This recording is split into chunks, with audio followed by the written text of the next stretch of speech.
നമ്മൾ നീലേശ്വരത്തേക്ക് പോകണം. അപ്പോൾ ഇപ്പോൾ 66 കിലോമീറ്റർ റേഞ്ച് ഉള്ളത്. ടോട്ടൽ എത്ര കിലോമീറ്റർ ആണ്? 57 കിലോമീറ്ററാണ് ഉള്ളത്. നോക്കാം നമുക്ക് ബാക്കി. ഓക്കെ. ആനപ്പാലം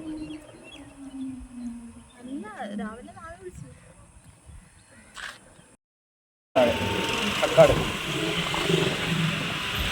ഇതാ ഒരു വണ്ടി സൈഡായിട്ട്, ഇതാ വണ്ടി ജൂപ്പിറ്ററാന്ന് തോന്നുന്നു, കട്ടപ്പുറത്താണ് ഉള്ളത്.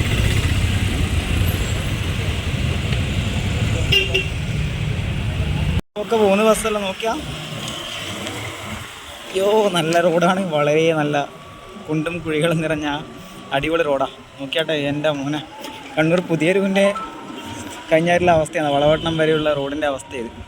എന്താ പറയുക, നോക്കിയാട്ടെ. ഓഹ്, വണ്ടിയുടെ പരിപ്പളവും.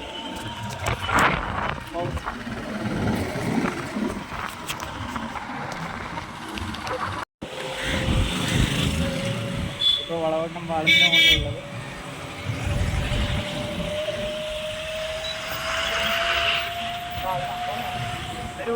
വളവട്ടം പാലത്തിലൂടെ എൻ്റെ ഭർത്തനം വരെ എത്തിക്കും.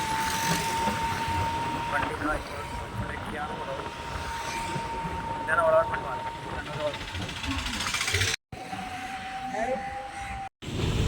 പഴയങ്ങാടി റോഡിലുള്ളത്, അതായത് വളവട്ടം പാലം കഴിഞ്ഞ് പഴയങ്ങാടി റോഡ്.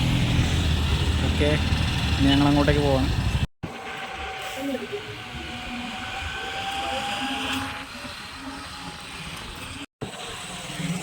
പഴയങ്ങാടി പാലത്തിലൂടെ ഇപ്പോൾ പാലമെത്തി.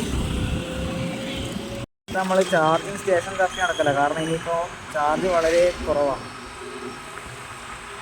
37 കിലോമീറ്റർ ഉണ്ട്, പക്ഷേ കഷ്ടി 4 കിലോമീറ്റർ ബാക്കിയുണ്ടാവും. അപ്പോൾ എവിടെയും പയ്യന്നൂർ എവിടെയും ചാർജിങ് സ്റ്റേഷൻ ഉണ്ടാവും എന്ന് വിചാരിക്കുന്നത്. പയ്യന്നൂർ എത്തിയില്ല, രാത്രി എത്താൻ പോകും. ഓക്കെ, ഒരു ബസ് നമ്മുടെ മുന്നിലുണ്ട്.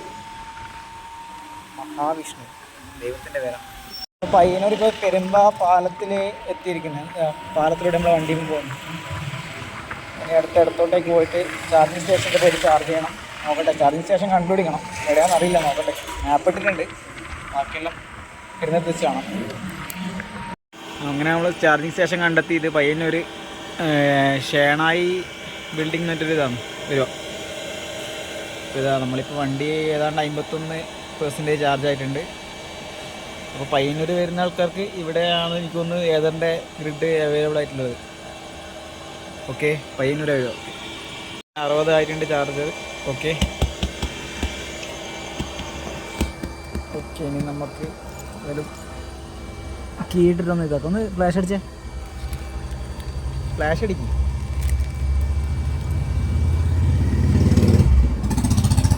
പെട്ടെന്ന് നോക്കണോ.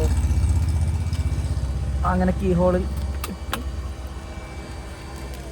സംഭവം നമുക്കിനി ഊരിയെടുക്കാം. ഇത് വെച്ചിട്ടുണ്ട് കേട്ടാ. അയ്യോ, എന്തോടെ ഇത്.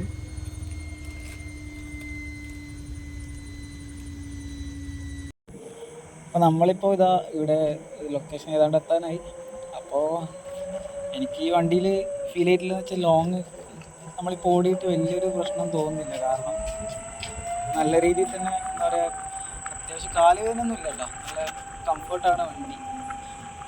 എനിക്ക് ബൈക്ക് ചെയ്യാൻ ഏകദേശം 50 കിലോമീറ്റർ കൂടുതൽ ഓടിയാൽ തന്നെ എനിക്ക് ഭയങ്കര മുട്ടുവേദന, അങ്ങനത്തെ പ്രശ്നങ്ങളൊക്കെ ഉണ്ട്. പക്ഷേ ഈ വണ്ടിക്ക് അങ്ങനത്തെ യാതൊരു പ്രശ്നങ്ങളൊന്നും കാണാനില്ല. എന്നാലും വണ്ടി നൈസാണ്. ഹൈവേയുടെ പണിയൊക്കെ ഏതാണ്ട് പൂർത്തീകരിച്ചു. വളരെ എന്താ പറയുക, സ്മൂത്തായിട്ട് നല്ല എന്താ പറയുക പൊളിയാണ്. ഏകദേശം സ്പീഡ് പോലെ അറിയില്ല. നല്ല എന്താ പറയുക, നല്ല റോഡാണ്, അടിപൊളി റോഡാണ്. കേരളം മൊത്തം